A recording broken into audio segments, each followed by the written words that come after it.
மக்கள் அனைவருக்கும் வணக்கம். முதல்ல ஒரு இமேஜ் ஸ்கிரீன்ல போடுறேன், அதை பார்த்துட்டு வந்துருங்க. இந்த படத்தை அவங்கள பல பேர் பார்த்துருப்பீங்க. பார்க்காதவங்களுக்கு இது எந்த இடம்னு அப்புறமா சொல்றேன். இந்த படத்தை பார்த்தவங்க இல்லைன்னா இதை பத்தி தெரிஞ்சவங்க நல்லா யோசிச்சுக்கோங்க. இங்க இருக்க ஆட்சியாளர்கள் நம்மளை எந்த அளவுக்கு இலக்காரமா நினைச்சு வச்சிருக்காங்க அப்படின்னு. சரி, இப்ப விஷயத்துக்கு போவோம். போன வாரம் தமிழகத்தில், அதுவும் சோழர்களின் கடைசி தலைநகரத்தில் கால் பதித்தார் மோடி.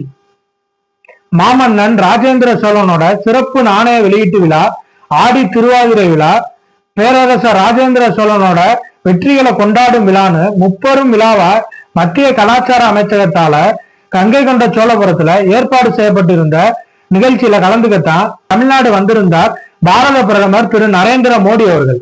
இந்த நிகழ்ச்சியில பேரரசர் ராஜேந்திர சோழனோட உருவம் பொறிக்கப்பட்ட 1000 ரூபாய் நினைவு நாணயத்தையும் திருவாசகத்தோட தொகுப்பையும் ஒரு சேர வெளியிட்டார் திரு நரேந்திர மோடி அவர்கள். அதுக்கப்புறம் அவரோட சிறப்புரை தான் எல்லாரையும் கவர்ந்தது. வணக்கம் சோழ மண்டலம்னு ஆரம்பிச்சது மட்டுமல்லாம, நமச்சிவாயா வாழ்க, நாதன் தாள் வாழ்க, இமைப்பொழுதும் என் நெஞ்சில் நீங்காதான் தாள் வாழ்க அப்படின்னு தமிழ்ல தன்னோட உரையை தொடங்கினாரு திரு நரேந்திர மோடி அவர்கள். ஜனநாயகத்தின் தாய் பிரிட்டிஷ் ஆட்சி இல்ல, குடவோலை முறை கண்ட சோழரோட ஆட்சிதான்னு இந்த உலகத்துக்கு எடுத்து சொன்னார். புதிய இந்தியாவுக்கு வரைபடம் தந்தது சோழர் ஆட்சிதான்னு சொன்ன பாரத பிரதமர் திரு நரேந்திர மோடி அவர்கள் தமிழகத்துல ராஜராஜ சோழனுக்கும் ராஜேந்திர சோழனுக்கும் வானுயர சிலைகள் அமைக்கப்படும்னு வாக்குறுதி கொடுத்தாரு. தமிழர்களோட பெருமையையும் வரலாறுகளையும் நம்மளை தெரிஞ்சுக்க விடாம பண்ணதுலயே நம்மளை ஆட்சி பண்ண ஆங்கிலேயர்கள்ல இருந்து இப்ப இருக்க ஆட்சியாளர்கள் வரைக்கும் பாதி ஜெயிச்ச மாதிரிதான். தமிழர்கள் எப்படி வாழ்ந்தாங்க, தமிழ் மன்னர்கள் எவ்வளவு சிறப்புடைய ஆட்சியை கொடுத்தாங்கன்னு நாம தேடி படிக்க வேண்டிய நிலையில தான் இருக்கோம். ஏன்னா நம்ம பாட புத்தகத்துல புனைக்கப்பட்ட தேவையில்லாத பொய்யான வரலாறுகள் தான் அதிகமா இருக்கும். எடுத்துக்காட்டா காலங்காலமா நம்ம நம்பிக்கிட்டு இருக்க ஒரு வரலாறு இருக்கு.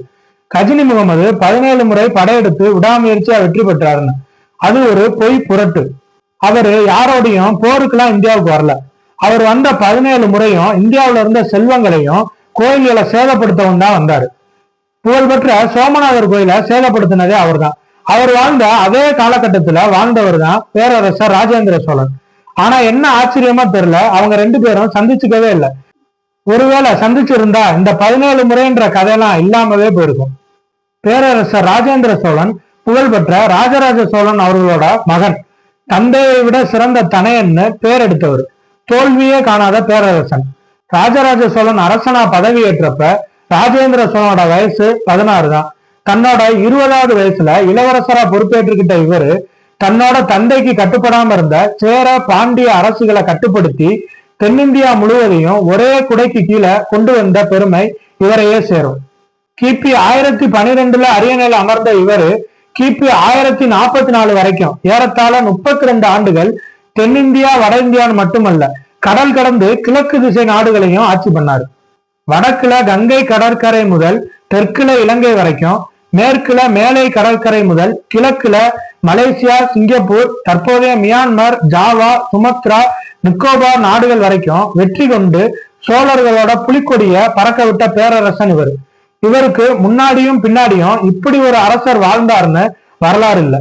அந்த காலத்துல பொதுவா காலாட்படை, யானைப்படை, குதிரைப்படை, தேர்ப்படைன்னு 4 வகையான படைகள் தான் இருக்கும். இதுல யானைப்படையே இந்தியாவில மட்டும்தான் இருந்தது.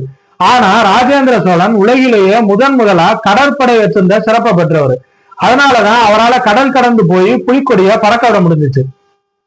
கடற்படை வச்சிருக்கிறதுலாம் சாதாரணம் இல்ல.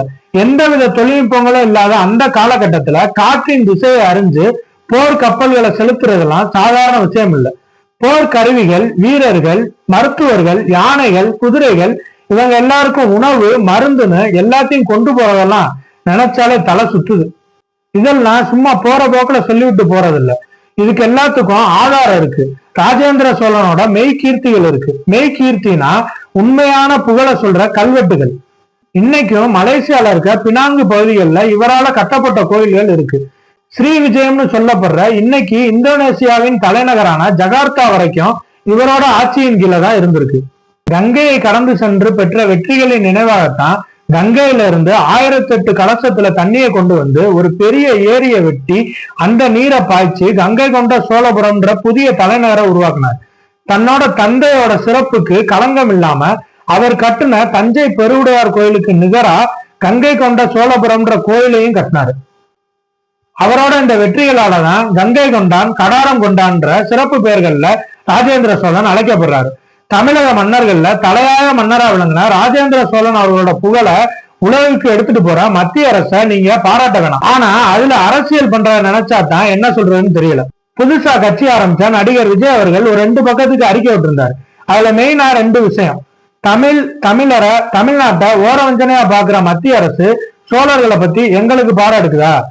அப்புறம் இன்னொன்னு, 75 வருஷமா தமிழ்நாட்டை ஆண்ட திராவிட அரசுகள் மக்கள்கிட்ட தமிழ் மன்னர்களை கொண்டு போய் சேர்க்கல அப்படின்னு.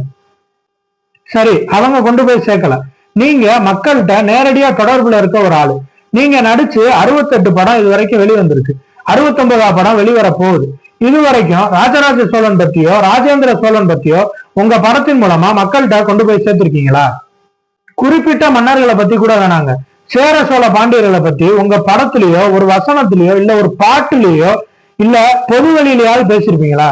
அதை விட்டுட்டு திராவிட அரசுகள் செய்யாததை செய்யற மத்திய அரசை குறை சொல்ல வந்துட்டீங்க. உடனே திராவிட அரசுகளும் சிலைகள் வச்சிருக்காங்கன்னு வராதிங்க. அதெல்லாம் வெறும் 1-2 சிலைகள். இங்க இருந்த அரசியல் கட்சி தலைவர்களுக்கு தமிழ்நாடு முழுக்க மக்கள் வரிப்பணத்துல எவ்வளவு சிலைகள் இருக்கு, தமிழ் மன்னர்களுக்கு எவ்வளவு சிலைகள் இருக்கு. நான் நடிகர் விஜய் அவர்களோட தீவிர ரசிகன். புலின்னு ஒரு படம், அந்த படத்துக்கு பேர் வச்சப்போ சிம்பிள் ஆஃப் சோழா டைனசிட்டின்னு ஸ்டேட்டஸ் போட்ட வேணாம். அந்த படம் என்ன கருத்தை சொல்லுச்சுன்னு எல்லாருக்கும் தெரியும். அதனால விஜய் அவர்களை எப்படி பேச போச்சுன்னு எல்லாம் கேட்காதீங்க. ஒரு கருத்துக்கு எதிர்கருத்து சொல்றோம், அவ்வளவுதான். அப்புறம் ஆரம்பத்துல காட்டின படம் இவ்வளவு பெருமைக்குரிய ராஜேந்திர சோழனுடைய தந்தையான தஞ்சை பெருவுடையார் கோயில கட்டிய ராஜராஜ சோழனோட சமாதி தான் அந்த இடம். இப்பயாவது இப்படி இருக்கு. ஒரு 5-6 வருஷத்துக்கு முன்னாடிலாம் பொட்டல் காடா கிடக்கும். அரசியல் கட்சி தலைவர்களுக்கு மணிமண்டபங்களும் தமிழர் புகழ தலைநிமிர செய்த ராஜராஜ சோழனோட சமாதியும் இப்படி இருக்கிறது தான் தமிழ்நாட்டோட சாபக்கேடு. நம்ம சேனலோட பேரு ஒய் நாட்.